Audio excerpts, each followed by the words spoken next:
প্রাথমিক শিক্ষায় মূল্যায়ন পদ্ধতিতে আবারও পরিবর্তনের সিদ্ধান্ত নিয়েছে প্রাথমিক ও গণশিক্ষা মন্ত্রণালয়। নতুন সিদ্ধান্ত অনুযায়ী চলতি বছর থেকেই প্রাথমিক বিদ্যালয়ের প্রথম ও দ্বিতীয় শ্রেণীতে সামষ্টিক মূল্যায়ন বা পরীক্ষা চালু হচ্ছে।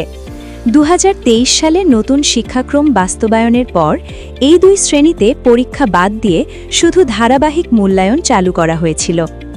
নতুন সিদ্ধান্ত বাস্তবায়নে প্রয়োজনীয় ব্যবস্থা নিতে গত 1 ফেব্রুয়ারি প্রাথমিক শিক্ষা অধিদপ্তরের মহাপরিচালক ও জাতীয় শিক্ষাক্রম ও পাঠ্যপুস্তক বোর্ডের চেয়ারম্যানকে চিঠি দিয়েছে মন্ত্রণালয়।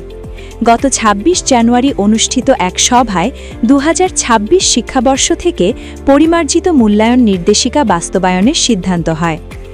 নতুন নির্দেশনা অনুযায়ী প্রথম ও দ্বিতীয় শ্রেণীতে যেসব বিষয়ে পাঠ্যপুস্তক রয়েছে সেগুলোতে 50% ধারাবাহিক মূল্যায়ন এবং 50% সামষ্টিক মূল্যায়ন থাকবে, আর যেসব বিষয়ে কেবল শিক্ষক সহায়িকার মাধ্যমে পাঠদান হয় সেগুলোতে 100% ধারাবাহিক মূল্যায়ন বহাল থাকবে।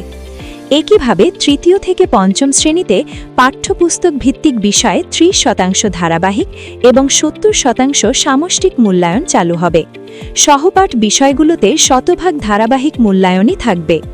প্রাথমিক ও গণশিক্ষা মন্ত্রণালয়ের অতিরিক্ত সচিব বিদ্যালয় শাহানা সারমিন নতুন সিদ্ধান্তের বিষয়টি নিশ্চিত করেছেন।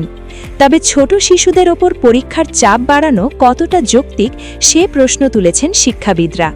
প্রাথমিক ও উপনানুষ্ঠানিক শিক্ষার মানোন্নয়নে পরামর্শক কমিটির সদস্য মুহাম্মদ মাহবুব মোর্শেদ বলেন, 6-7 বছরের শিশুদের জন্য পরীক্ষার চেয়ে শিখন নিশ্চিত করা ও ধারাবাহিক মূল্যায়নে গুরুত্ব দেওয়া বেশি প্রয়োজন।